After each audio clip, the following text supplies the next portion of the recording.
Hi guys! Welcome back to my channel. Again, my name is Jack. Kumusta po kayong lahat?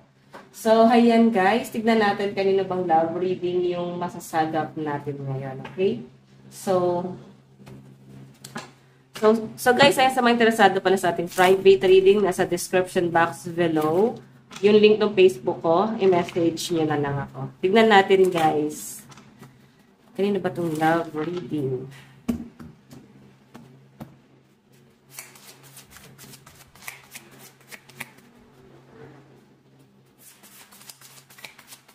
Muna tayo guys sa ano ba yung nangyari? Ano ba yung ganap? Seduction. So, nagkaroon ng parang may pinlert, may ibang dinate, or pwedeng ikaw to, meron kang kinikilala na bago, nakikipag-date ka na sa iba, tinatry mong mag-move on sa mga nangyari sa isa past, tinatry mong wag na maalala yung mga masasakit na nangyari sa iyo, no, sa nakaraan. So, I think ikaw, malaking impact yung nangyari sa iyo, no? Like, parang na-encourage ka na rin ng person mo doon sa ginawa niya sa inyo. So, parang na-embody mo na rin, no? Naisip mo na rin na parang baka nga tama, no? Baka nga okay rin gawin yun, yung kung ano yung ginagawa niya na niloko niya ako. So, ba't di itry? So, guys, ito ha, may mga ganun talaga. Pag galing ka sa cheater na relationship, no? Totoo yan, guys. Yung taong hindi naman cheater, yung naging karelasyon mo hindi naman cheater, nadadamay. Okay, parang gusto na rin niyang gawin. Pero, parang, may ilan pa rin naman guys na hindi pa rin yun guys ginagawa. Pero may iba na parang nadadala na gawin yon. Lalo na kung hindi pa rin matino yung sumunod na karelasyon. Parang naulit pa rin. So, paulit-ulit. So, di natin talaga guys masisisi yung mga cheater. Pero yun nga guys, ang masakit kasi sa mga ginagawa nila guys is masasaktan pa nila yung mga inosente. Okay? So, pag ganyan guys, cheater ang inyong person, wag nyo na guys, wag nyo na guys, i-tolerate pa. Mas magandang iwan na. Kasi hindi yan matututo. Okay? Hindi yan matututo sa pagkakamali niya. Tignan natin. Meron tayong separation. Ayun, no? Nagkaroon na kayo guys ng hiwalayan. Kasi nga, nahuli mo na siya na ilang beses nagkakaroon ng flirt, no? Nahuli mo na siya na parang may ibang nakakausap, mayroon siyang ibang nilalandi. So, masakit para sa inyo kasi never mo naisip na pwede niyang gawin. Pero nagagawa niya na. Okay? Tingnan pa natin. The Dragonfly. So, ito guys, changes to. So, parang may pagbabagong mangyayari. Depende yan sa inyo guys kung paano mo babaguhin yung sarili mo. Kung paano mo babaguhin yung isang sitwasyon na, alam mo yon, nangyari na no? Ito na yung parang kinamulatan mo doon sa relasyon nyo. So, paano mo babaguhin yung isip mo na mawala yung trauma? Mahirap guys, umalis sa trauma. Tignan natin. Pero guys, kailangan mong may baguhin. Huwag kang mabuhay sa ganong klase ng sitwasyon. Kailangan tulungan mo yung sarili mo makalis dyan, tulungan mo yung sarili mo makamove on. So, I think yung iba sa inyo may mga ka-talking stage na nag-enjoy naman kayo, nililibang mo yung sarili mo. Tignan natin additional message. Meron tayong party in your heart. Party in your heart. So, diba, ito yung inner child mo Malinaw guys yung pinapakita sa akin dito guys na parang pilit mong ibinabalik or pwedeng nakabalik ka na. Nakabalik ka na sa dating ikaw, na-overcome mo na, sobrang ine-enjoy mo na ulit. And yung mga bagay na nakalimutan mo na gusto mong gawin is parang nagagawa mo na siya. Nagagawa mo na ulit siya. Okay? So, meron tayong stop doing so much. So, hindi mo rin daw guys kailangang ipilit yung sarili mo na magustuhan ka pa ng person mo. Alam mo, ginawa mo na yung lahat, so tama na yon. Huwag mo na yung parang pipilitin mo pa yung sarili mo para lang magustuhan ka niya or para lang guys hindi ka na niya lokohin.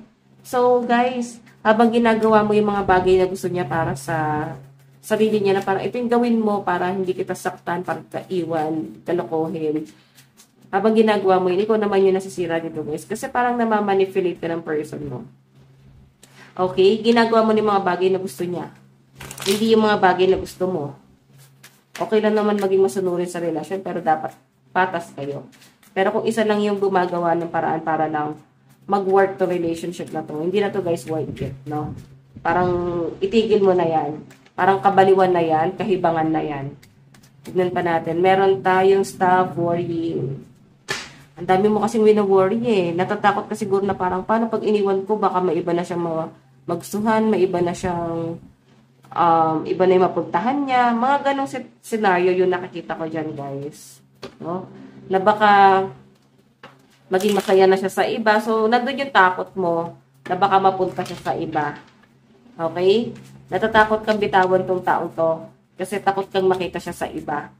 Hindi ka ba nagiging masaya o hindi ka ba magiging masaya kung makita mo yung sarili mo sa tamang tao? Natatakot ka pa na mapunta tong person mo sa iba. So, ikaw yung, patuloy na magsasuffer kung ipagpapatuloy mo yan. Okay? So, meron tayong turn your tongue 7 times before speaking. 7 times in your mouth before speaking. So, ang nangyayari guys, puro confrontation, puro pagtatalo, puro tampuhan, hanggang sa para bang naging toxic na, papunta na guys talaga sa hiwalayan. So, parang hindi na talaga siya guys nag-work.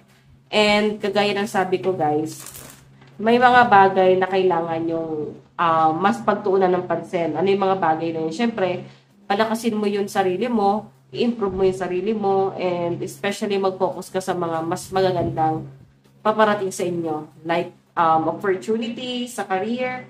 So, yun yung mas kailangan nyo guys pagtuunan ng pansin. Lalo na kung yung person mo guys, hindi naman siya guys talaga nag-e-effort na mag-work kayo, no? Baka ikaw lang yung nag-e-effort para i-work tong relationship na to. Siya yung parang selos ng selos, wala ka namang ginagawa. Diba? Wala ka naman talagang ginagawa para lang magselos siya. Pero I think siya talaga yung may ginagawa, guys. Okay? Siya talaga yung may ginagawang kalokohan dito sa pagsasamang ito. Okay? So, yes, tignan pa natin ha. Ano yung nararamdaman ng person mo? Natin yung energy. Ay, pasensya na guys, kung may sakit ako. Sabi. Ano yung nararamdaman ng person mo?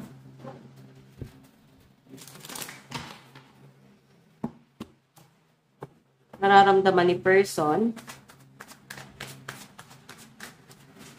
Okay, spirit guide.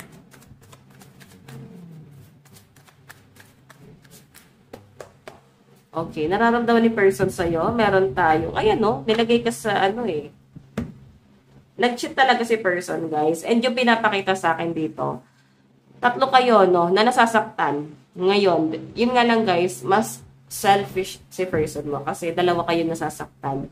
And parang hindi mo mabiblame yung third party kasi pwedeng hindi rin siya, guys, aware, no, na nag-exist ka pala or hindi rin, guys, alam nitong third party na parang mayroon pala siyang ibang kinakasama. Ganon.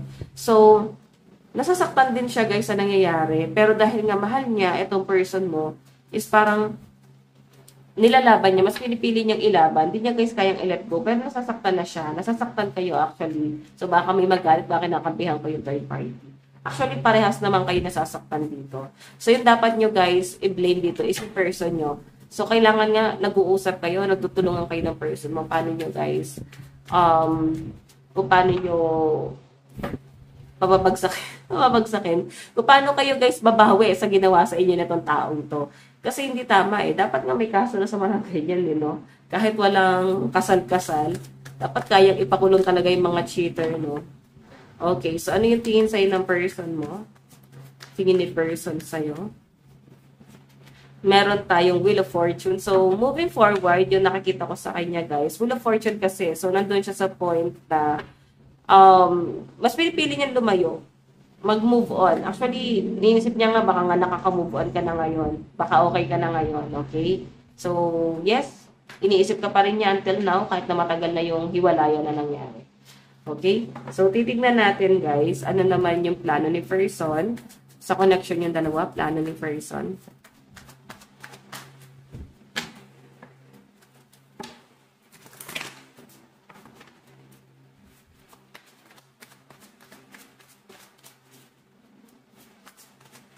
Okay.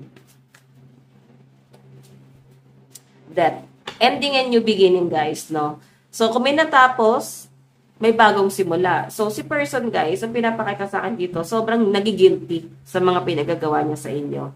Okay, kung makikita mo yan, magkakaroon dito, guys, ng communication. Iko-contact ka ng person mo. So, nandun yung parang napaka-inosente ng taong to once na makausap mo, no? Parang napaka-inosente, parang ang bait-bait, ganun yung pinapakita sa akin dito. Parang, kumusta ka na? Para wala nangyari, guys. Ganun yung pinapakita. And gusto niya lang talaga malaman kung mahal mo pa siya. Kasi once ka dito, no? Iniisip niya dito, baka mahal mo pa ba siya? Katulad ka pa rin ba ng dati? Yun nga lang, guys, may isip mo talaga yung mga masasakit na ginawa sa inyo nitong tao to. Yun yung magiging disappointment mo na parang bumabalik ka na naman sa dati. So, guys, kung ayaw mo na talagang kumontak sa inyo itong taong to, hadlangan mo na lahat ng pwedeng maging way para makontak ka niya. Kasi nakikita ko para ka nag-flashback. Ganon. Tignan natin, guys, ano naman ang outcome sa side ni person. Meron tayong wedding. Naku, kasal ba kayo ni person? May chance kasi, guys, na parang ikasal pa kayo. Kakaloka, guys. No? Or pati ikaw pala yung third party. Mas pinili ka. May kasalan, opportunity yung pinapakita sa akin dito. I think babalik siya, tapos lahat ng pangako, ipapangako niya sa inyo, guys. Grabe. Grabe yung pagbabalik niya rito, guys. Ibibigay niya yung assurance. Zodiac sign sa side ni person. Okay. Virgo, Cancer, Aries, Leo, Taurus, and Gemini. Aquarius, Libra, Pisces, Gemini, Taurus, and Capricorn. Last. Okay. Sagittarius, Capricorn, Libra, Scorpio, Aquarius, and Pisces. Energy. Sa side mo, nararamdaman mo. Nararamdaman mo sa person mo. Meron tayong the Hierophant. May pag-aantay. Actually, inantay mo pa rin siya kahit naman luloko siya. No? Inantay mo pa rin na baka bumalik siya, baka one day ma-realize niya yung mga mali ginawa niya sa inyo. So, inag-antay ka pa rin, guys. Nag-expect ka pa rin talaga dito. Yun yung pinapakita sa akin dito kasi marami kasi kayo, guys, pangarap. Marami siya pinangako sa inyo na talagang pinangawakan mo pa rin, na nahihirapan kang bitawan, okay? Na parang hindi mo na makikita sa ibang tao na pwedeng gawin, no? Gawin niya or gawin mo. Okay? So, ngayon, nararamdaman mo pa rin siya, guys. And nandun pa rin yung parang pag-aantay. Tingin mo kay person. Tingin mo sa person mo. Meron tayong Knight of Pentacles. Mabagal siya. Alam mo, medyo sinungaling kasi mahilig siyang mangako. Hindi naman niya, guys, tinutupad. No? So, medyo sinungaling si person. And hanggang ngayon, nag-expect ka pa rin. Diba? Isipin mo yon, sinungaling si person, tapos nagiging assuming ka naman. Diba? Nag-a-assume ka. So, ano nangyayari, guys? Okay? Parang kaya kang paikutin ng person mo. Kahit ngayon nababalik siya, guys, parang kaya kanyang paikutin. Okay? So, yes, ayun yung tingin mo kay person mo. Ano naman yung plano mo? Oh, Knight of Cups. Naku, nag-offer ka pa talaga. Oh, ang mangyari dito, guys, sirang-sira ka na. Like, ang hirap nang magtiwala sa tao to. Kahit na tanggapin mo pa yung half of love nito. Outcome. Meron tayong, babalik pa rin, guys, to sa dati. Parang walang pagbabago. Okay? Walang pagbabago mangyayari sa taong yan. Ikaw pa rin naman na mag-decide. Zodiac sign sa side mo. Meron tayong Aries, Virgo, Cancer, Scorpio, Aquarius, and Gemini. Taurus, Pisces, Capricorn, Leo, Libra, and Sagittarius. Okay, Virgo, Sagittarius, Cancer, Aries, Gemini, and Aquarius. Energy. Kuha tayo, guys, ng 3 cards. Sana papunta yung connection nyo.